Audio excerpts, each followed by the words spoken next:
What's good, everybody? So we're diving into controversial territory. We have this video right here by Vars, Traveler versus Trailblazer versus Rover. Which Gacha MC is the best? Ooh, hey, if you want to cause war and instigation and tribalism within the Gacha community, it is to make videos like this, because you all know if you shit on the Traveler, all the Kuro fans are gonna be like, how can you say Genshin good? And if you say that Rover's the best, people are gonna go, oh, why are you being such a Kuro bot? Why are you saying Rover? He's just boring, blah blah blah. And if you pick Trailblazer, you're just plain fucking stupid, because let's be real, ever since Petacody, Trailblazer, I feel, has just been kind of useless. I don't know. Hey, maybe I need to play more the Euphoria story. I don't know, but Trailblazer was goddamn useless in Petacony. But I'm excited to watch this video. I feel like we're gonna get into some instigation, some hot topics. I'm going to do my best to be fair, as fair as I can. Okay, I'm gonna go into this as non-biased as I can be, because I'm someone who has expressed, you know, I kind of like the Genshin lore. I'm not a huge fan of Traveler, but I like the lore of Genshin overall. I like the Wuthering Waves lore. I've not always been the biggest fan of Rover as a character all the time, so I feel like I'm in a good position to try and give a non-biased take, as much as I can, at least. But let's go into this and see. Is a magical place where controversies, debates, and arguments can erupt out of nowhere and within 24 hours have literal hundreds of thousands of people at each other's throats over nothing more than one person's opinion. And I love it. Very entertaining to watch. In fact, right now there's been an argument going on over whether 100 guys could win against a gorilla, but by the time you see this, there will have been like a dozen other random things people go crazy over. The reason I bring this up is the because internet has a very short lifespan. Like, things become hot topics for 24, 40 hours. I'd say it's like the 72-hour rule. After 72 hours, all the hot topics, already kind of drama, start to die away after that point. So, hey, it's one of the rules. If you get cancelled on the internet, just wait 3 days, and then it won't be as bad, you know? Like, the internet goes very fast-paced. Really quick. Like, one day feels like a fucking month a lot of the time. the Gacha community is no exception when it comes to seemingly pointless debates or controversies over characters between games and stuff. One of the overarching subjects in that regard has been the ever-persisting battle of comparison between Genshin Impact, Honkai Star Rail, and Wuthering Waves. Sunless Zone Zero participates on occasion, but usually those fine men and women of culture have more important things to think about. For the most part, the topics people get into fights over carry little import, if any at all, but a topic of debate I think is worth looking into is the juxtaposition of its main characters, Traveler, Trailblazer, and Rover, intended to be I feel like it's okay to talk about them, but their scopes are so different, right? The scopes are so different, and the importance of their characters to their world is very different, you know what I mean? Like, Trailblazer is this interplanetary MC that is literally trying to fight off threats of their universe, essentially, going from planet to planet. Their scope is much harder and bigger to fill.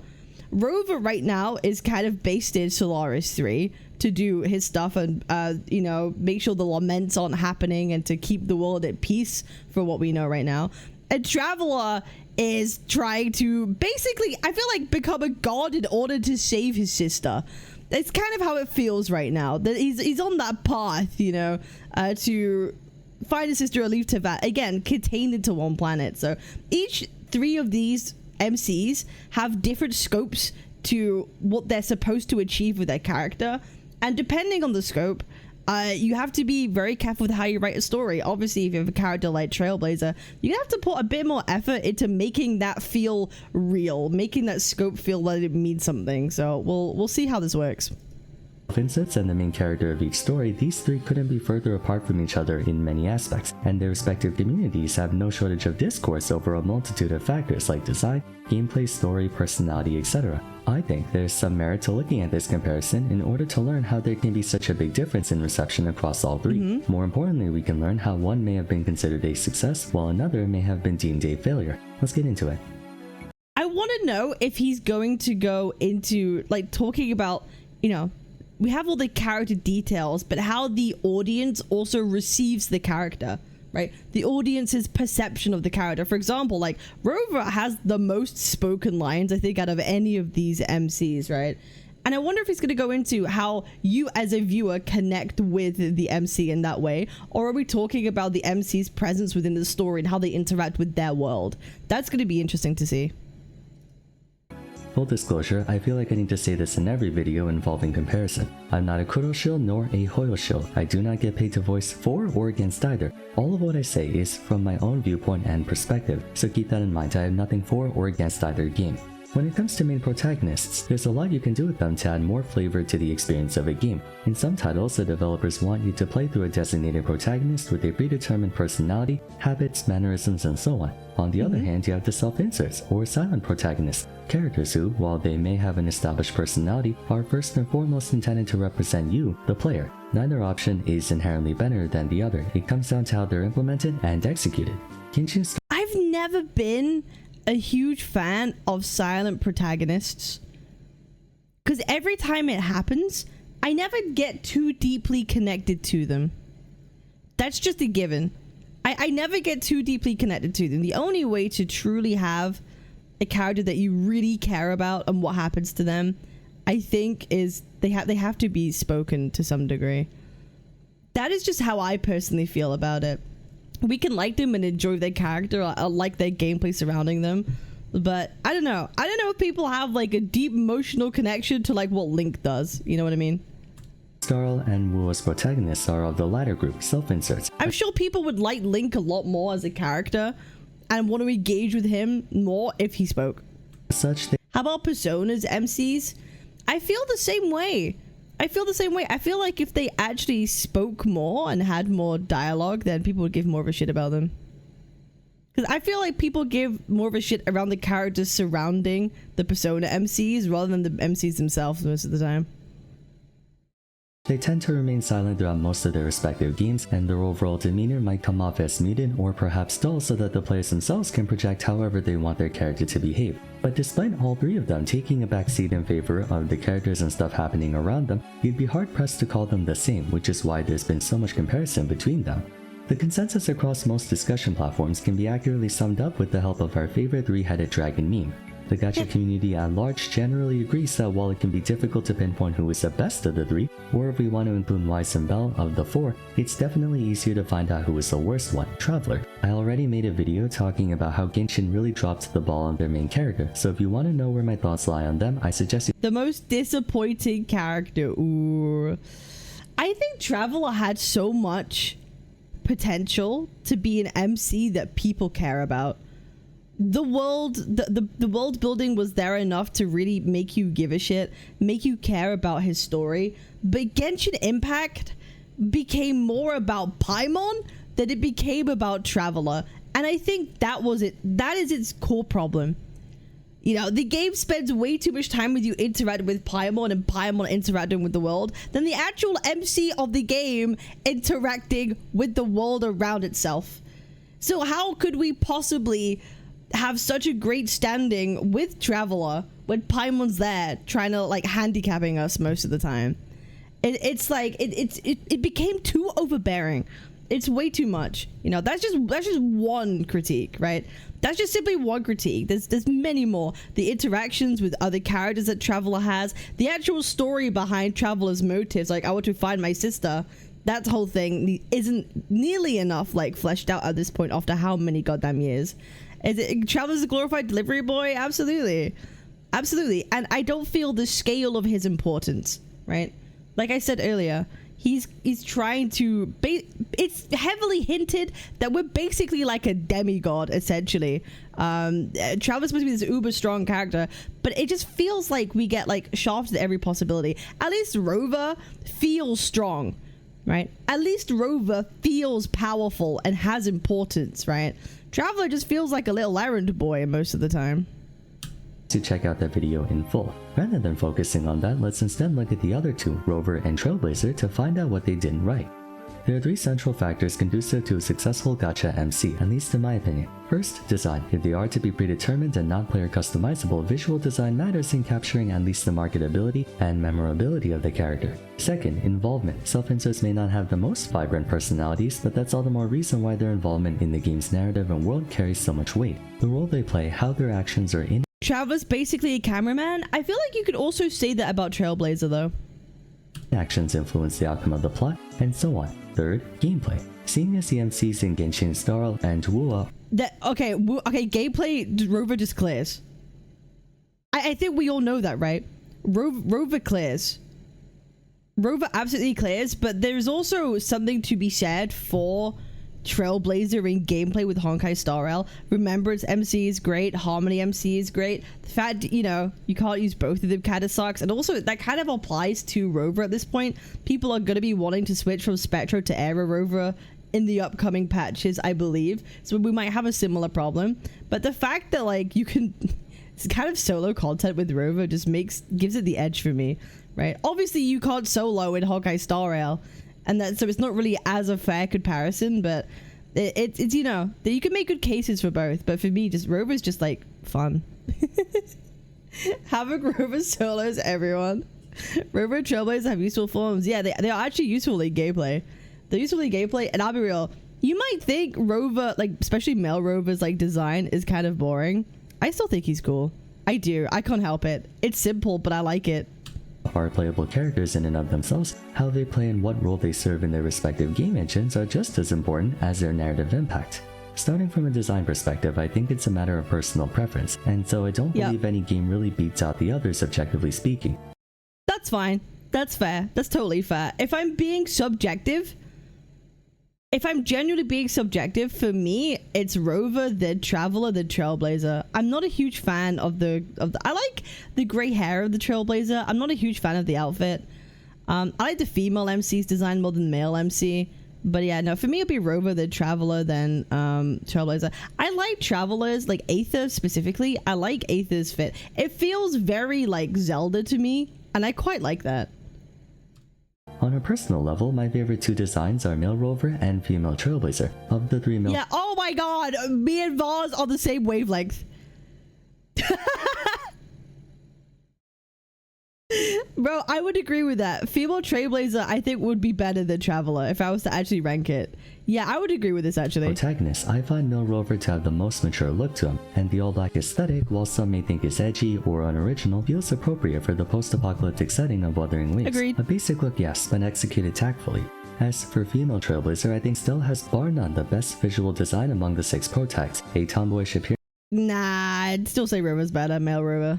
With an apathetic expression, and the gray hair gold eyes paired with the outfit can make you look hot, cute, and cool all at the same time. Palace is nice too, but Stella rocks the drip a whole lot better. That being said, Aether and Lumine's more fairy tale fantasy appearances can also be appealing to some players. Yeah, it feels Lumine more like Zelda. Is quite popular in the anime fan art community for her simple I know yet a lot of elegant people like appearance. that though. Again, a lot there's of people no like clear that. winner when it comes to visuals.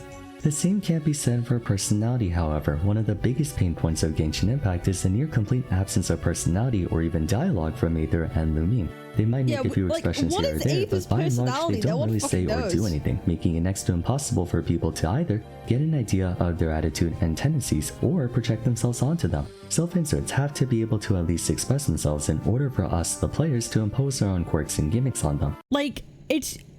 Traveler just feels like a excuse for other characters to talk. I think that's the best way to describe it, right? Like, you are a reason another character will start having dialogue. Rather than, oh, you know, Traveler wants to engage and converse and have an input into this conversation. No, you're just there to, like, actually bring out the dialogue of these other characters. Yeah, literal cameraman. He's like Traveler feels like a cameraman with, like, a microphone. Like, okay, I'm interviewing now. What's happening? And if you do have to speak, it's your funny sidekick who asks the questions, aka Paimon. That's kind of how it feels. You are just a reason for other characters to, like, get their vocal cords working.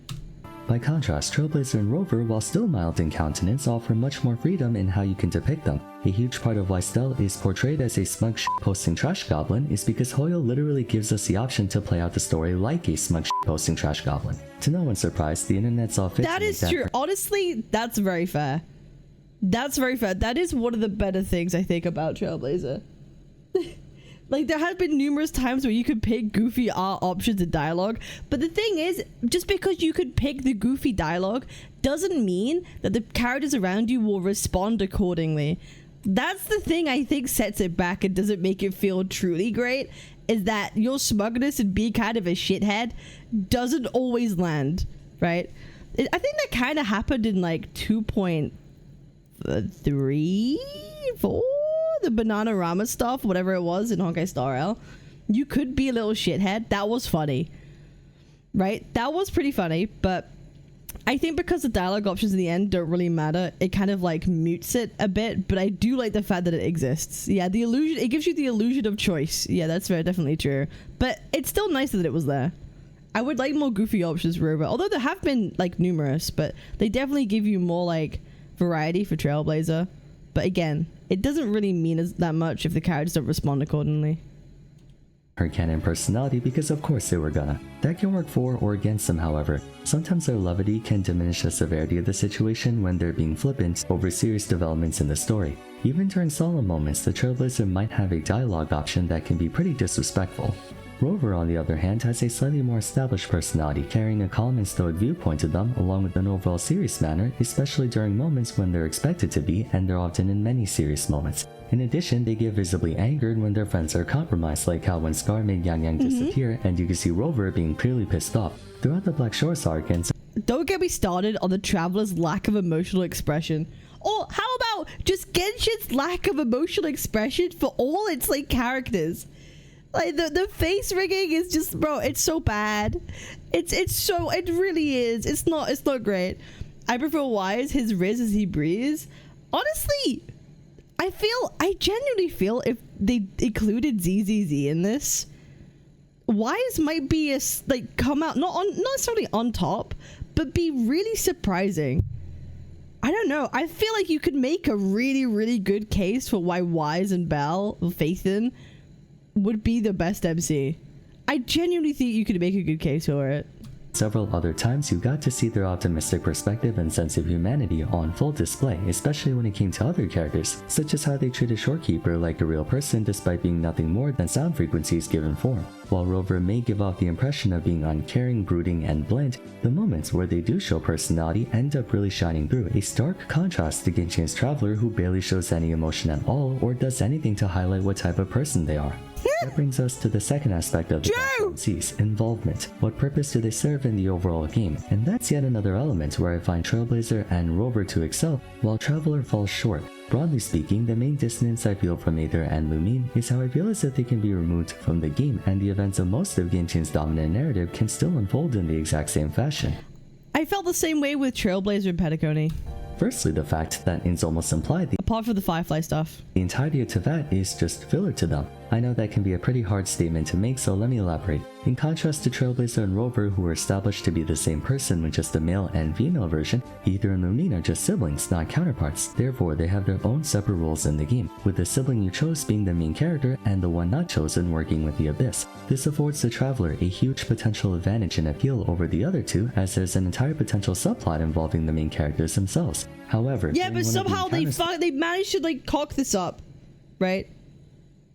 They managed to cock this up. You have the option to make something really goddamn cool and then fail at the first hurdle of making us really care. It's like a good job. Good job, man. Between them, the other sibling straight up tells Traveler to futz about in toThe for a while, sort of diminishing the significance of the entire Genshin narrative. Oh yeah, it's like, it's... You literally get told, oh, like, you'll find out. You'll find out eventually, because you end up meeting your sibling when you, when you go to like the cavern, no, is it the caverns?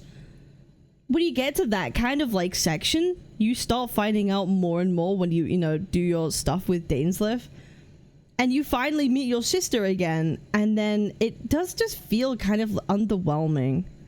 It really does. Hey, I hope the whole Not Cry stuff that they're doing with Genshin, they really address this problem. Like, I'm glad the devs have even acknowledged that their world building has kind of sucked and their story is a little bit all over the place, and they're trying to condense it and make it better. They've acknowledged that with Not Cry, and I hope they stick to their word, because they could make something really cool. They could. They still have the formula. They need to make it work, but I just don't. I don't know. It might be too little too late. It might be. It might be too little too late. We'll see. We'll see. given the traveler doesn't have a personal motive for participating in the story outside of gathering more information to find their sibling. They go from one region to another, preventing nation-ending calamities, and then at the end of each one they're like, yeah, I'm kinda just looking for my sibling. At least to me it feels as if they're just passing by instead of planting actual roots in the places they check out, which is only further emphasized by the fact that they weren't even intending to be in Teyvat anyway. They only ended up being they don't here. really have a connection to Teyvat, seemingly. And I don't think the game's doing a good enough job if they do have big ties to Teyvat. They're not doing a good enough job of making that obvious. Again, hopefully Not Cry will address these issues, okay? But we'll see.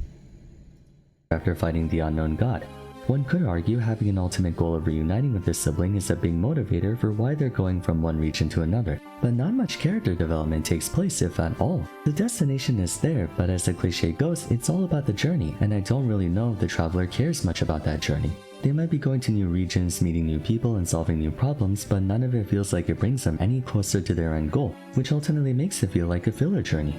For Trailblazer and Rover, it's a lot more personal. Both of them are amnestic, having no idea of who they were before the events of their respective games, and both are traveling from one region to another in the hopes of finding a sense of who they are. The Trailblazer's in an opposite situation as a traveler. They don't have a destination at all. They do have a goal to learn more about themselves and why they have a galaxy-shattering force inside them, but the whole mantra of the path of Trailblaze is to quite literally not have an end goal, to keep going from one place to another. That is something I do like about Honkai Star Rail. Do I think it's a bit lazy? In a way, sure. But it keeps it open-ended, and I think for a live service game, it's one of the better ideas to do. Because you can constantly, you know, be making new stories, new reasons, and you could further the characters little bit by little bit. It could be a never-ending journey, right? You are now part of the Trailblaze. In theory, it never has to end, right? It never has to end in theory, and I do think it's a smart play to have something like this. Like, hey, we're here, we're going through the universe, this is us. This is what we do. And it could just stay like that forever if they wanted to. But obviously, the Stellarod threat is the main goal, right? That is the main thing. That is the main thing with Honkai Star Rail, right? Is crunching down on the Stellaron scenario, the Stellaron situations.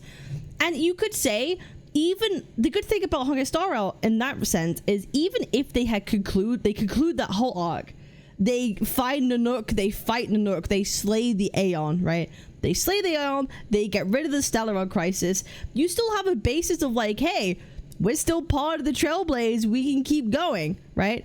They could just keep going, and there's still, you know, story to be had and story to be made after that fact. I don't know if I feel the same way about Rover, for example.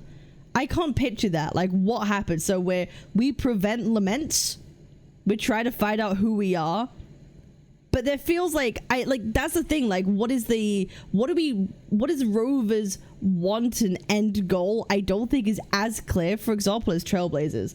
Oh, we're going to slay the Nook, we're going to end the Stellarod crisis, then we're going to go on a Trailblaze and be on our merry way. That makes sense. I can't say something as definitive for Rover.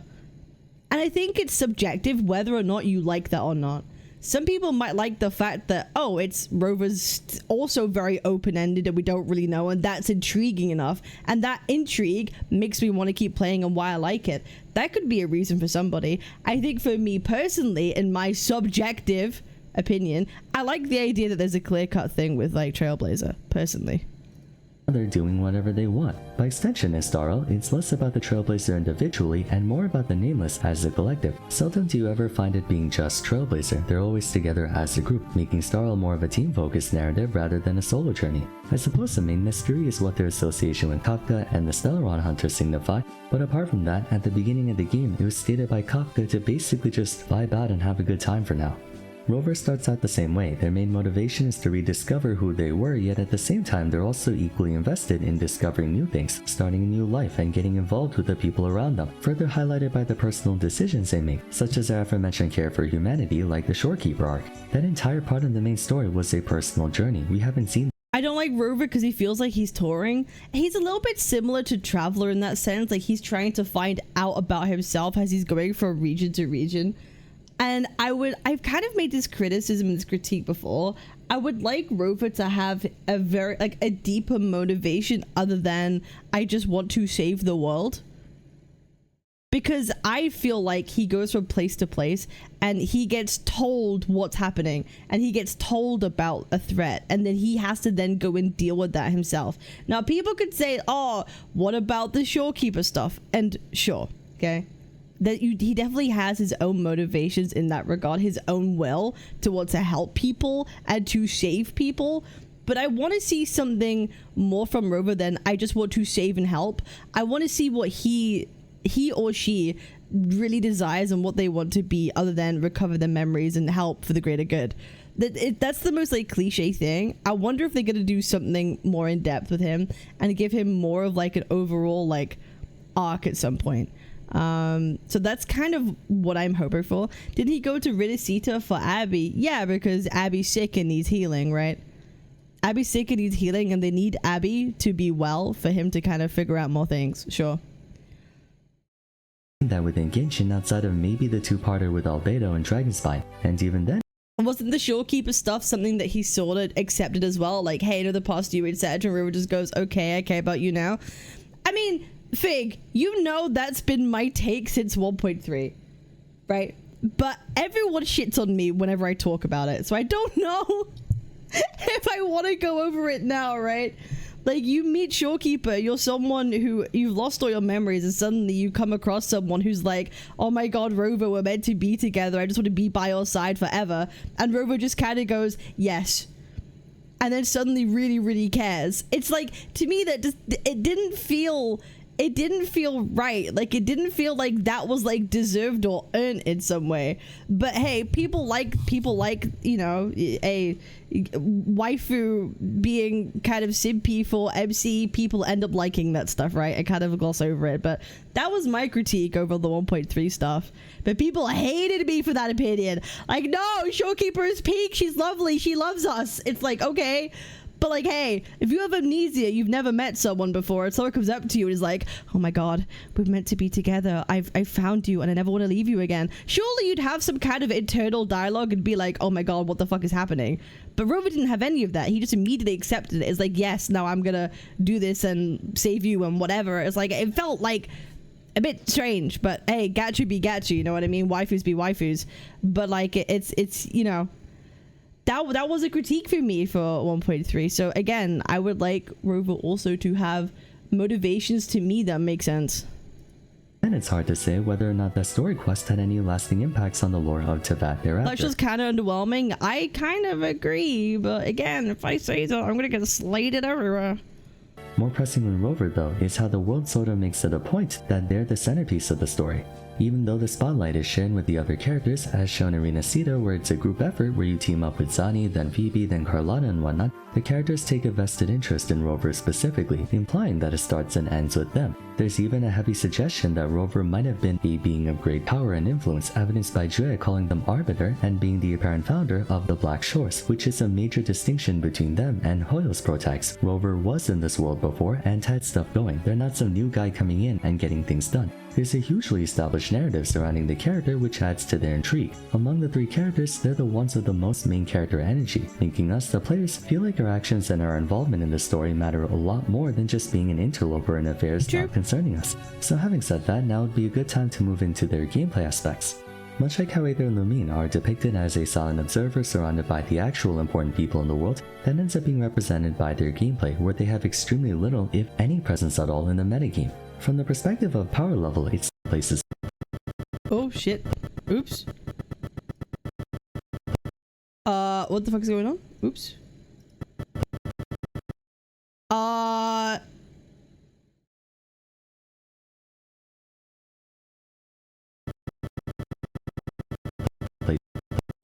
What the fuck have I done?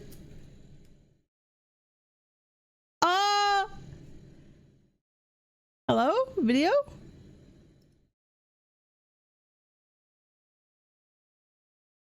Twitter is a magical place where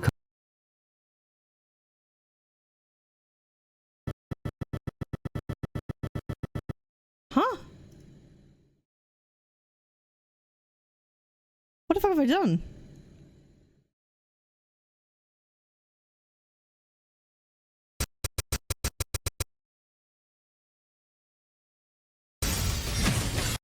I've broken my keyboard.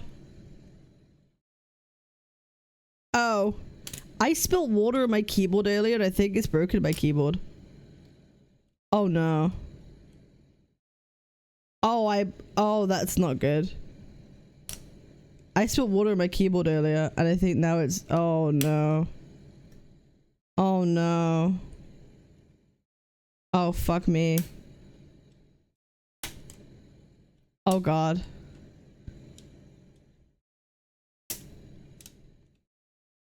Oh shit. Good job. Oh my god. Oh Jesus. Oh god. Oh shit. Hold up.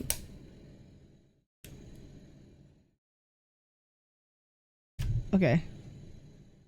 Twitter is a magical place where controversies, debates, and arguments can erupt out of nowhere, and the other two, as there's an entire potential subplot involving the main characters themselves. Where did we get to? During one of the encounters, it's a group effort where you team up with Zani, then Phoebe, then Carlotta, and whatnot. The characters are equally invested in discovering new things, starting a new life, and getting involved with the people around them, further highlighted by the personal decisions they make, such as their aforementioned care for humanity, like...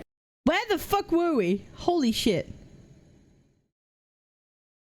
I don't even know where we were in the fucking story. Established narrative surrounding the character, which adds to their intrigue. Among the three characters, they're the ones that now would be a good time to move into their gameplay aspects. Much like how Aether and Lumine are depicted as a silent observer surrounded by the actual important We were at 716? No, we weren't. people in the world, that ends up being represented by their gameplay, where they have extremely little, if any, presence at all in the metagame. From the perspective... Oh, maybe it was. No, we went, but we passed this, bro. We passed this. Bro, we fucking passed this. What? Oh, what have I done? Why is it refreshing?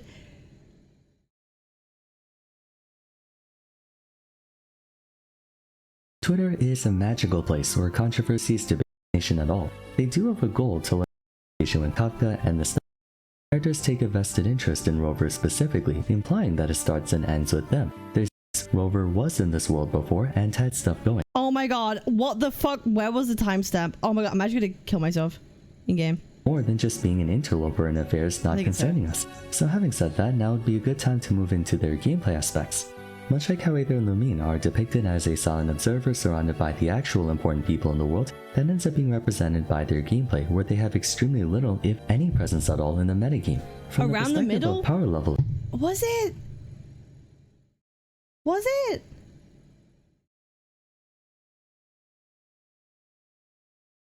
Hey yo, can someone VOD check? Can someone VOD check?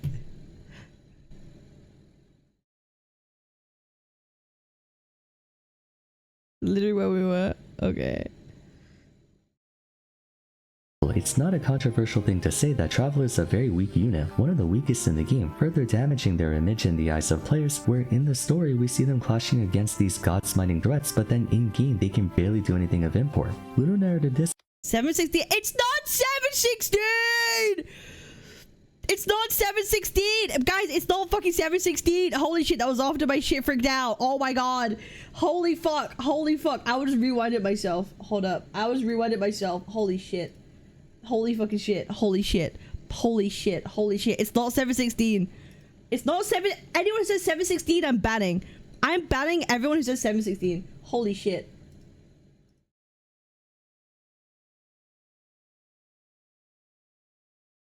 It was...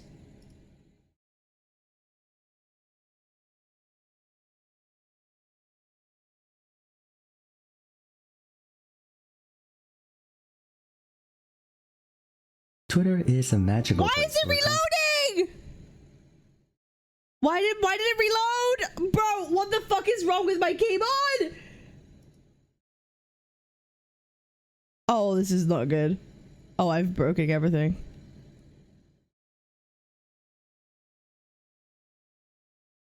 You're on the right part. Stop it. Hey, don't tell me to stop it. Bro, why does it keep reloading? Bro, I might have fucked my keyboard. Oh my god. Alright. Editor, call this out.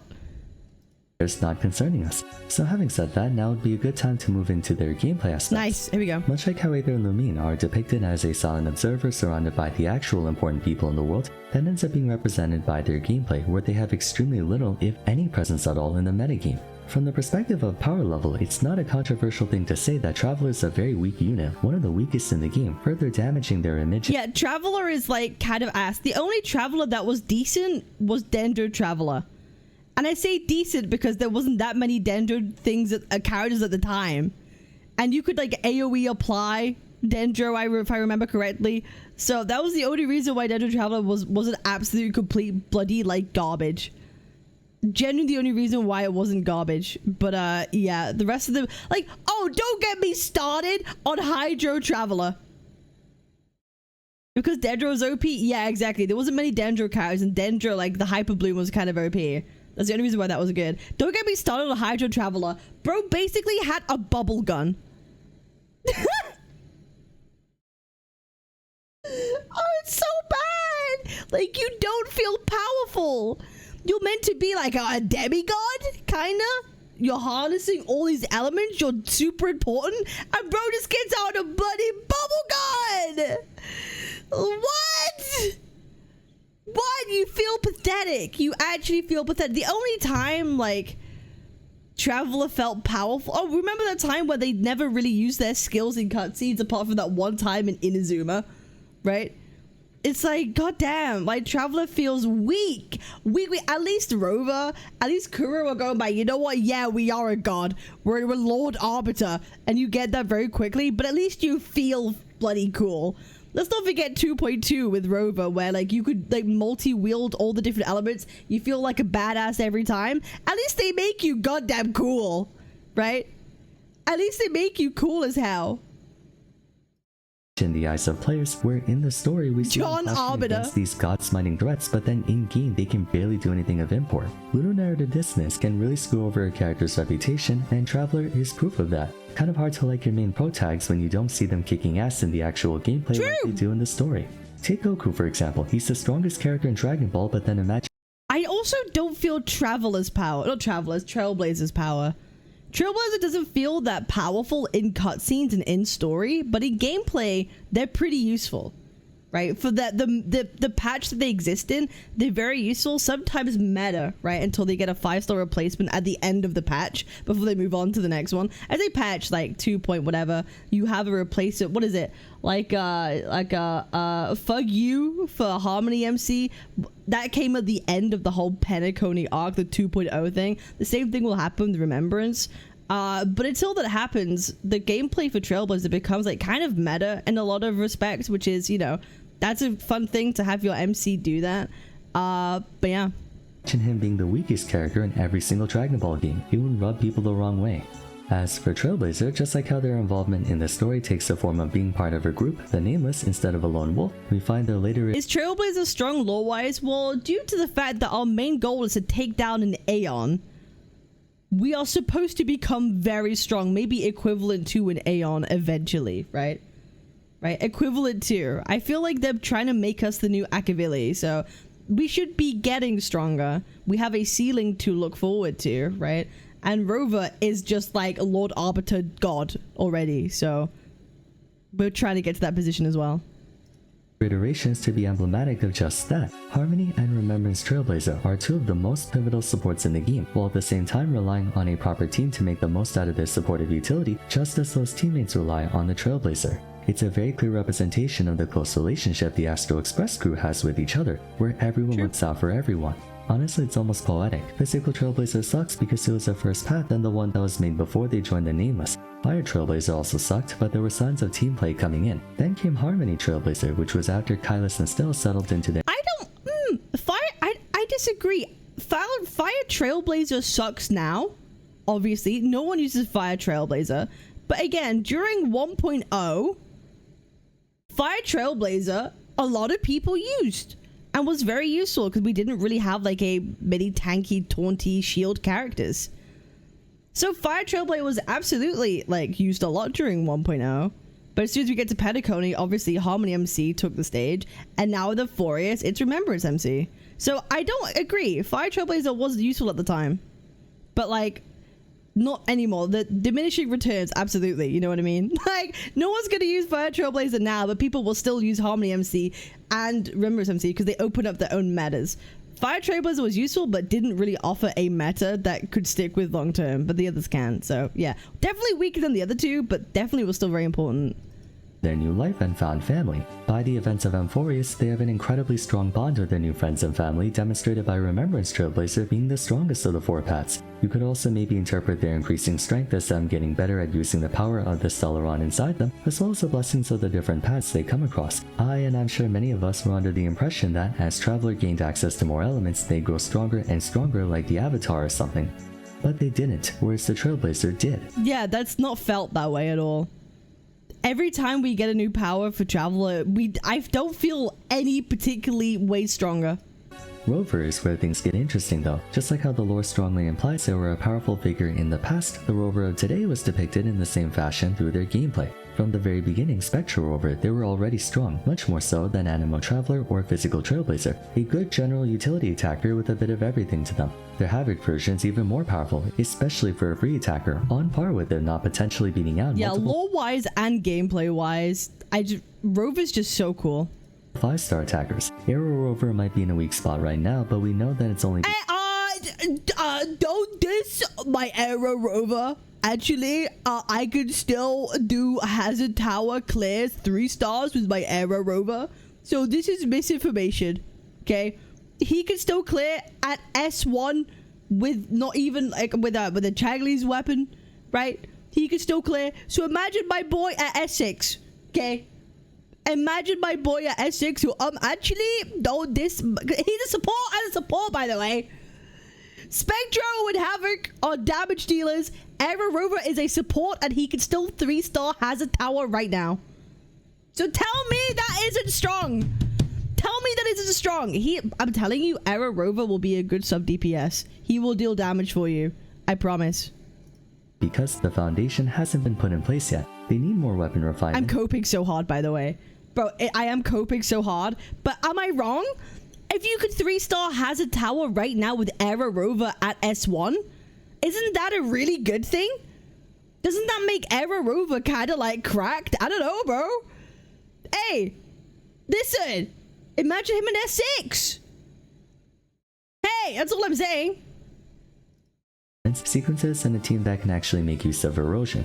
I think it's safe to say that Kuro plans to keep all aspects of Rover decently strong for a very balanced and versatile character. That's what Rover is ultimately meant to be, the backbone of your account. They're being designed in a way so that any player with any assortment of units can find any reason to use them, just like how their presence in the Wuwa lore was a ubiquitous one. The main character doesn't necessarily have to be the strongest one, but they do have to be someone that people can use in a general sense. They have to be present in the metagame. Traveler failed to accomplish this with most if not all of their elements. Trailblazer started out bad and got significantly better as time went on, meanwhile Rover was good right from the start, and is staying good. True. I think the success of Trailblazer, and especially Rover, comes from the fact that their actions, influence, and motivations actually carry significance in the scope of the worlds they're traveling to and the people they meet on a personal level. Trailblazer and their found family going from one place to another saving worlds because that's their mission, not because they're busy trying to find their long-lost sibling. Rover having once been this influential if not powerful figure who is trying to finish what they started, uniting humanity against the lament that created Wuthering Waves in the first place. And then their gameplay is being used to portray their individual journeys. As self-inserts, the player is given freedom to decide how they bring value to their... To me, Rover wins on the edge simply because he's becoming less self-inserty.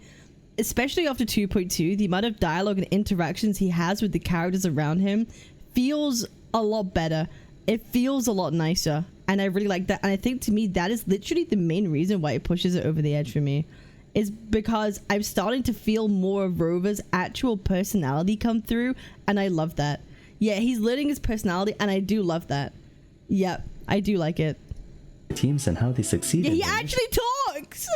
Whereas in the case of Traveler, it's almost as if they haven't developed at all, which might be why they don't really get any stronger with each new element they assimilate. They're stagnant. That to me is why there might be such a positive reception towards Rover and Trailblazer. It comes down to the central idea that they legitimately matter in their respective games.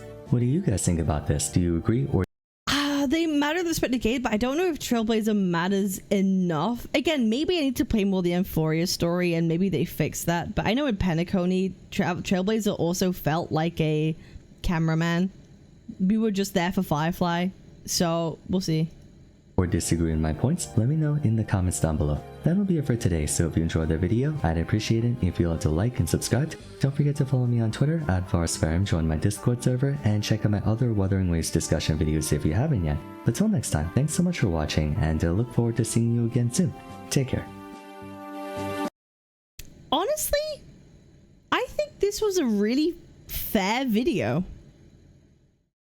I don't think he made any insane hot takes. I think he kept it very general, and I think that's a good idea. I don't think he went like too deep into anything specific that might land him in hot water. I think this was a fair video. I can't see anything that I really strongly disagree with. It was a pretty nice video. It was a neutral take. It was informative enough. Didn't really go. I like that he didn't go too in depth. I feel like if he did that, then that's when trouble might arise. You know what I mean? But yeah, honestly, thumbs up. W Vars. That's what I gotta say. W Vars. I don't have the exact same opinions, but I definitely, you know, relate to a lot of what he's saying and feel similarly about some things. So yeah, W Vars, appreciate it. Make sure you go subscribe. I'm sure you already all are, but you know, why am I not subscribed to Vars too? There we go. I appreciate you. Remember to like, comment, and subscribe on this video. I'm live every single day, 11 AM GMT on Twitch and YouTube. Come and join in the fun every single day. Also, go subscribe to my Clips channel. We post like really hilarious, funny content, okay? Stuff that is the kind of non-gacha related all the time, but it's super funny. I need to go check it out because it is awesome. I appreciate y'all. I'll see you on the next one. Peace. Twitch.tv/Captain Cabinetz, Captain Cabinetz.